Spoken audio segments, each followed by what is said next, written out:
Hello friends, welcome to வெட்டி விமர்சனம். நீங்கள் 2K அண்ட் ஜென்சி கிட்டா இப்போ நான் சொல்லக்கூடிய இந்த படத்தை கண்டிப்பாக நீங்கள் பார்த்துருக்க வாய்ப்பே இல்லை.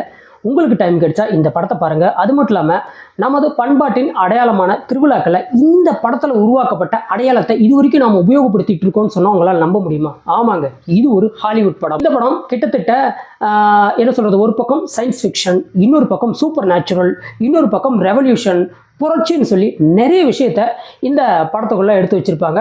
இன்னும் சுருக்கமாக சொல்ல போனால் 1988லேருந்து 89களில் வந்த டிசியுடைய கிராஃபிக் நாவலுடைய கதையை மையமாக வச்சு எடுக்கப்பட்ட ஒரு படம் தான் இந்த படம். இந்த படத்தில் ஆக்ஷனுக்கு பஞ்சமே இருக்காது, சென்டிமெண்ட்டுக்கு கொஞ்சம் பஞ்சம் இருக்காது, சேம் டைம் மோட்டிவேஷனுக்கும் இந்த படத்தில் பஞ்சம் இருக்காது. அது மட்டும் இல்லாமல் சூப்பர் நேச்சுரல் அப்படிங்கிற ஒரு விஷயத்தை இந்த படத்தில் செஞ்சு வச்சுருப்பாங்க. ஒரே ஒரு மாஸ்க்கு, அந்த மாஸ்க்கை போட்டுக்கிட்டு கதாநாயகன் பண்ணக்கூடிய செயல்கள் எல்லாம் வேற லெவலில் இருக்கும் இந்த படத்தில்.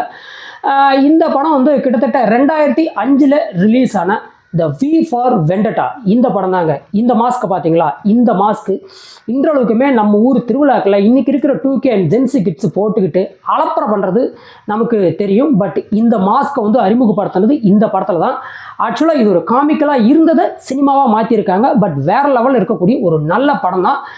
படம் கிட்டத்தட்ட ஒரு 2 மணி நேரம் ஓடும். படம் பார்க்கறதுக்கு ஒரு ஹாலிவுட் ஃபிலிம்ஸை பார்த்த மாதிரியே இருக்காது, ஒரு இந்தியன் ஃபிலிமை பார்ப்பதற்குண்டான ஒரு ஃபீலிங் ஃபுல்லாக இந்த படத்தில் இருக்கும்.